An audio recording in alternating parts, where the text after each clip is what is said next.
Now, today I wanted to talk about something that has been on my mind for quite a while, mainly because it's a huge controversy within our society and probably societies all around the world. That deals with the LBGT community. Now, just before I start this, I want you to know that I am a straight man, and I'm also Catholic, Christian. And I realize the beliefs that Catholics and Christians have in regards to LBGTQ individuals, people that are part of that community. I seem to differ a little bit from most of the commentary out there, only because I believe that God has made all of us in His image. And we can agree that God doesn't make mistakes. Looking at the LBGT community, I see two sides which have totally different mindsets. If you look from the eyes, and I can't do that, but I'm just speculating right now, of an LGBTQ individual,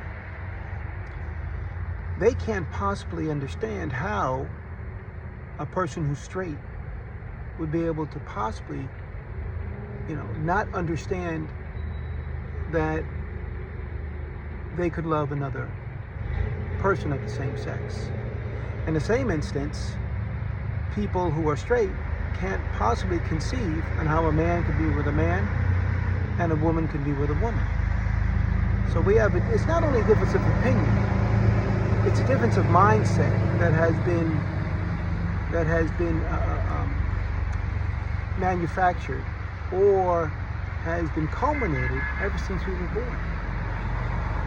Not so much what we were taught, but how we were developed even inside the womb.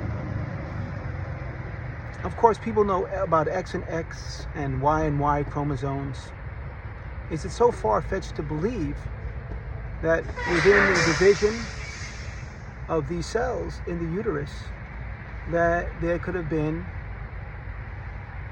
some sort of dysfunction, you might say? Now, I'm not saying that people who are from the LBGT community are dysfunctional. I'm not saying that at all. Please understand what I'm saying. But I'm saying that they could have been a little bit more of this, a little bit less of that. Because when you look at people who would like to be with a man, another man, or people who like to be with another woman, as I tell my daughters, that's not the normal order of things. So people who weren't born that way know in their mind inherently that this is not the natural order of things. But when you look from a perspective of someone who was born that way, you've got a question. I know science really hasn't digged into this, and if they did, they're not telling anybody. Or maybe I've just been reading the wrong articles. But I think Pete Buttigieg said it best, and he said that my decision to be who I am came from a higher authority. And what that's telling me is this is something that was beyond his choice. And for a lot of people who are in that situation, that's something beyond their choice. So why, as Christians, Catholics, Christians, whatever, why should we denigrate these people? Why should we feel like we're the warriors of God with our sword of justice and that we have to rectify this situation? This has nothing to do with us. When I look at the Ten Commandments, it mentions nothing about, loving someone in the same sex. Now, there might be some scriptures that people pull up in the Bible that may say one thing or the other, but being a Christian man all my life and being a Catholic, I'm going to say this. The Bible was inspired by Jesus and a lot of his quotes and teachings in it. But keep in mind, it was written by man. And as we know, men are fallible. I'm not saying all the Bible is. It's a very, very, one of the most powerful books in the world. And I read it. And I believe in the teachings. And I believe in Jesus. But speaking about Jesus, you have to think, what would Jesus do if he ran into an LBGTQ individual on the street? Would he say, I'm going to shun you? I'm going to turn away from you? No, he's not. because he realizes that this is one of his children, one of God's creations. And as we know, God doesn't make mistakes. So, having said all that, I believe that individuals out there persecuting LBGTQ community individuals need to take a look inward and say to themselves, am I a perfect individual? Do I do things the way they should be done on a daily basis? You know, as I said, last time I looked at the Ten Commandments, it said, thou shalt not covet thy neighbor's wife, and they shall not commit adultery. And how many of us heterosexuals do that on a regular basis? But do people condemn them? It says nothing about, loving same sex. Now, some people are repulsed at the idea that, same sex, or people are attracted to the same sex, and they're not comfortable with it. And that's their opinion, and they have the right to feel that way.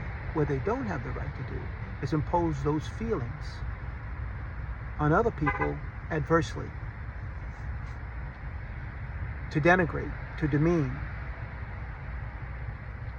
That's where it's wrong. You can have those feelings. Have them if you want. But understand, these people might be, sure, some of us probably know that we have individuals in our own community or in our own families that might be like that. And if we turn them away because they are that way, because they were born that way, what does it say about us? Would Jesus turn somebody like that away? Look, I wasn't there. I don't know. But I can only speculate based on my faith that he would not. So what gives us the right to do the same? What gives us the right to put laws into effect to prohibit people from coming together like that? We don't have the right. Once we all pass away and we go to the, upstairs and we're judged, I don't think it's likely that Jesus or that God will say, hey, look, you're another man and you can't get in here. You know why? Because he made that person. He made them who they are. Respect who they are. You don't have to like it, but don't denigrate it and don't judge. Don't be the judge, jury, and executioner of these individuals. They are members of our community. They are our family members. I've had some people in my family that have been that way, and I love them more than anything. Do I agree? Is that something I would do? No. But it doesn't have to be that way. Love them, cherish them, respect them. Because what are they doing? Are they creating crimes? Hey, look, I'm gay, so I'm going to, rob this bank. No, think of what they're doing. They're loving people. We need more of that in this world. They're loving other people. They just want to choose who they love. And I would like to think that the God that I pray to every day and that I look forward to meeting in the end of life does not judge people on decisions they made based on how he created them. So that's my 2 cents on the matter. As I said, some people may agree, some people may not agree, and that's okay. So if you're going to comment, please do. I invite it. Be nice, be cordial, but if you're going to come at me with all kinds of fire and brimstone and treat me like some people would treat the LBGTQ community, well, then I'd rather not have you comment. But let me know what you think. This is a food for thought moment for me. I drive around all day because I own a transportation service, and you can see I'm in my vehicle now. I'm waiting for a customer to come from the airport, and I have these thoughts on my way to the airport, from the airport, or what have you. And sometimes I just want to, get them off my chest. Just give my opinion. And I'll be doing these. They're called food for thought videos, which is part of my title. And I'll give these little videos from time to time. But again, comment, like, or don't like. Don't comment. I would appreciate your input, though, as I said, but be civil about it. Thank you, and have a good day.